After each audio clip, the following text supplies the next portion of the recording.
people just humiliating, shaming each other, name calling, belittling, putting down. And I really think it's because two things. One, it's a really powerful way to discharge anger and pain and discomfort. So I think one, because it feels good. And number two, you do not know how to hold people accountable. Abusive people and controlling people all over the world, no matter what their ethnicity, what their education, how rich they are, what their age is. It's exactly the same tactics that they employ. I mean, just going crazy over nothing, blaming everything on you.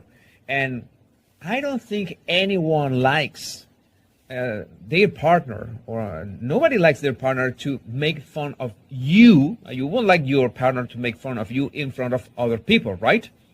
Like maybe people are laughing with you, that's one thing, but make them laugh at you or cringe at you, well, that is certainly not good for your own self-esteem, for your own self-image, for your mental health, because it always starts with tiny things that, well, yeah, they are no big deal. It's just, I just said a small joke.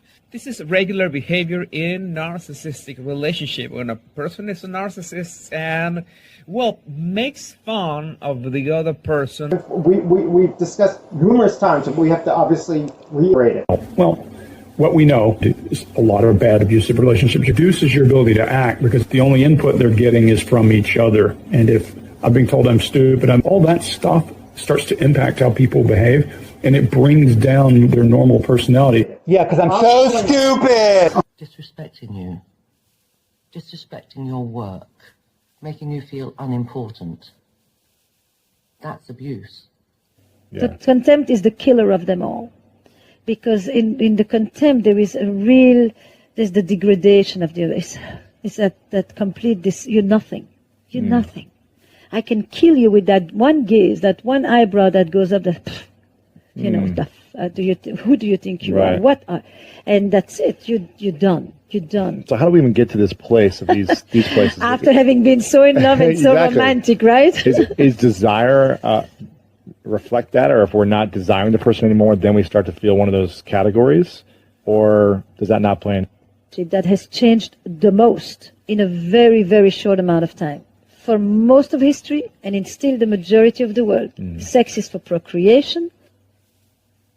One person in the long haul that is fun. Worked with a guy many years ago that certainly had a tone of voice issue. It sounded very rude and very disrespectful. Even though he never said anything technically rude, he had the attitude in his voice. Mark, will you please, this is the crux of the argument. A larger agreement versus a lease, which we've discussed numerous times, and we have to obviously reiterate it. Yeah.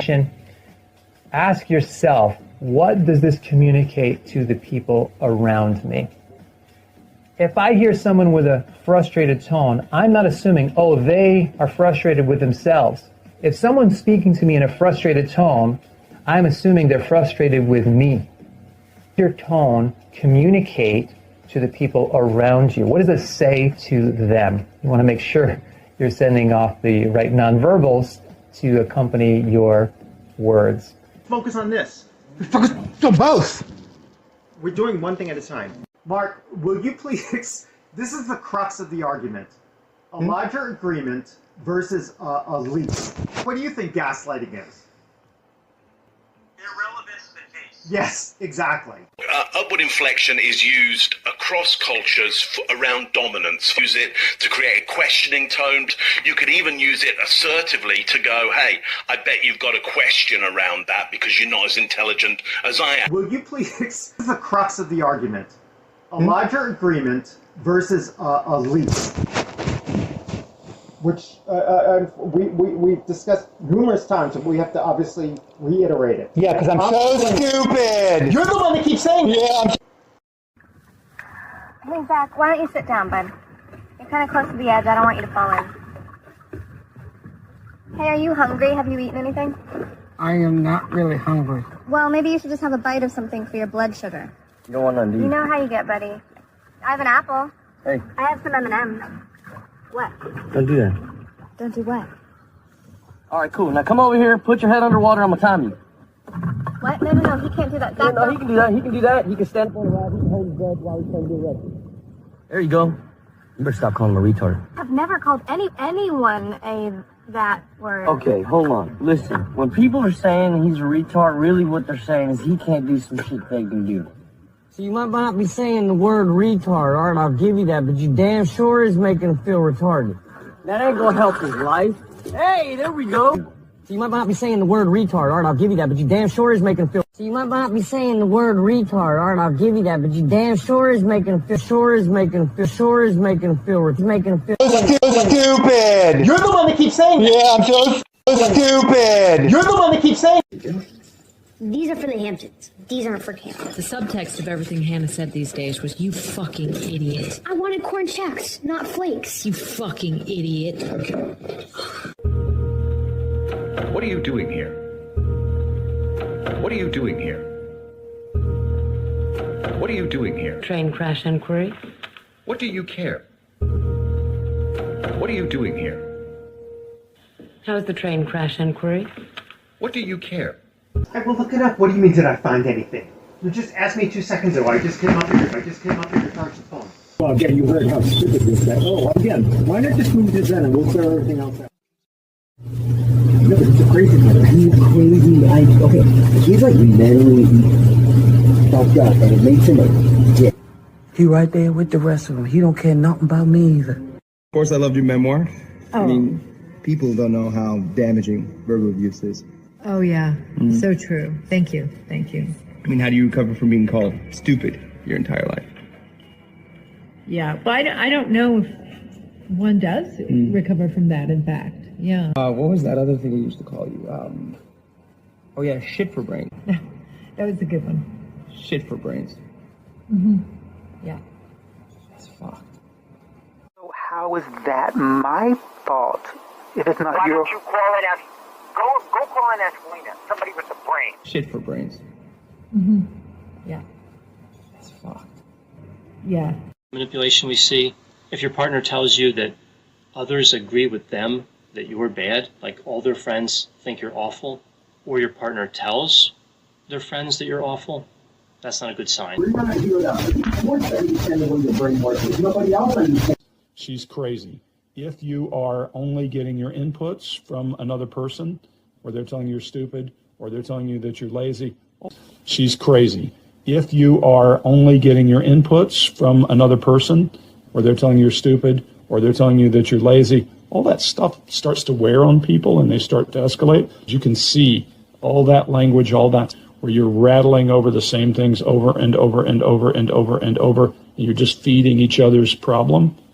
Because relationships, they are actual feedback loops in which we make the other and the other defines us, back and forth. It's this phenomenal dance that we call the more, the more. They wear you down. And I've seen people get reduced to like their former self is gone. People are slowly ground down by... They're not who they used to be. Or where did he go? It happens between the lines on the page. Very rarely does it become physical. Often it's very subtle, but sustained. And over a period of days, months, sometimes years, people are slowly ground down by this behavior. It undermines, it's white anting, it just eats a person from the inside out. What we know is a lot of bad abusive relationships reduces your ability to act because the only input they're getting is from each other. And if I'm being told my blog doesn't matter, or I'm being told I'm stupid. And over a period of days, months, sometimes years, people are slowly ground down by this. It undermines, it's white anting, it just eats a person from the inside out. A lot of bad abusive relationships reduces your ability to act because the only input they're getting is from each other. And if I'm being told my blog doesn't matter, or I'm being told I'm stupid, all that stuff starts to impact how people behave, and it brings down their normal personality. These kind of people may reach a point that makes them extremely frustrated. This is the wild reaction that we can get out of people who are hyper compliant on a very regular basis and are tired of it. And they get to a point where they say the words, somebody snapped. People use that word. And it's not that they snapped. They felt a desire to no longer be in collapse. And they thought, that is the only way out, is to go to the opposite. In other words, you would rise to your survival. And we know it sounds strange, and it's why you don't want to talk about it to everyone, because there are so many people that just want to put bad people in bad piles and lock the door and throw away the key and just leave them there. I think that part of what makes you so interesting is that you have these different aspects to yourself.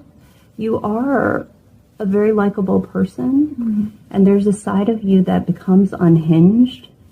It's this side that makes you more than what other people want you to be, and it makes you the individual you are, and that's your emotional life. Yes, it's true, you don't always manage your emotional life in a way that's optimal for others. Yeah, exactly. But that doesn't mean you have to always make yourself optimal to others.